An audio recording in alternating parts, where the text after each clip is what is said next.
મોદીએ જ્યારે શપથ લીધા હતા ત્યારે કહ્યું હતું કે મારી સરકાર ગરીબ, શોષિત, વંચિત અને પીડિતો પ્રત્યે સમર્પિત રહેશે।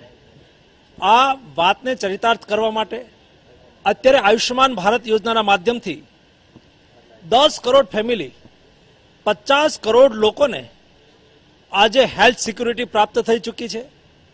એવી જ રીતે મારી ફાર્મા મિનિસ્ટ્રી દ્વારા આજે કુલ દર્દીને સારવારનો ખર્ચ, એમાં ડોક્ટરનો ખર્ચ બાદ કરો તો 70% ખર્ચ દવા પાછળ થાય છે।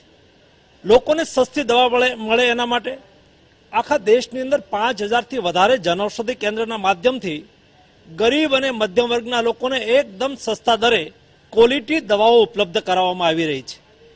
લોકોને સસ્તી દવા મળી રહે, કોઈ લોકોનું મૃત્યુ દવા નહીં કરાવી શકવાથી નહીં થવું જોઈએ, આ વાતને લઈને નરેન્દ્રભાઈ મોદી સરકાર આગળ વધી રહી છે। ત્યારે મારી સરકારે કુલ 1000થી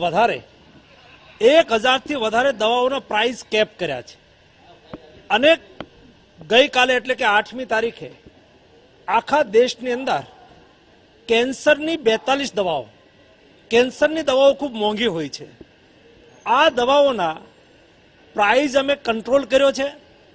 આવી દવાઓને ટ્રેડ માર્જિન એટલે કે જે દવાની એમઆરપી અને એનું એકચ્યુઅલ ડિસ્ટ્રીબ્યુટર પાસે આવે, કંપની ડિસ્ટ્રીબ્યુટરને વેચે અને ડિસ્ટ્રીબ્યુટરથી રિટેલની વચ્ચે બહુ મોટો નફાનો ગેપ રહેતો હતો।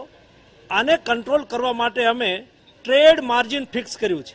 ટ્રેડ માર્જિન ફિક્સ કરવાથી દવાઓની કિંમતની અંદર 80% જેટલો ઘટાડો એવરેજ થયો છે, જેના હિસાબે દર્દીઓને કરોડો રૂપિયાનો ફાયદો થશે, દર્દીઓને સસ્તી દવા મળી રહેશે। દર્દીઓને સસ્તી દવા મળી રહેવાથી કોઈ દર્દી પોતે દવાનો ખર્ચ નહીં ઉપાડી શકવાથી એમને સારવાર ન કરાવે એવી સ્થિતિનું નિર્માણ નહીં થાય, એના માટે 42 દવાઓ એનું ટ્રેડ માર્જિન અમે ફિક્સ કર્યું છે। ગઈકાલે 8 તારીખથી સમગ્ર દેશની અંદર એનો અમલ ચાલુ થઈ ગયો છે, જેના હિસાબે કેન્સરના દર્દીઓને ખૂબ મોટો ફાયદો થશે।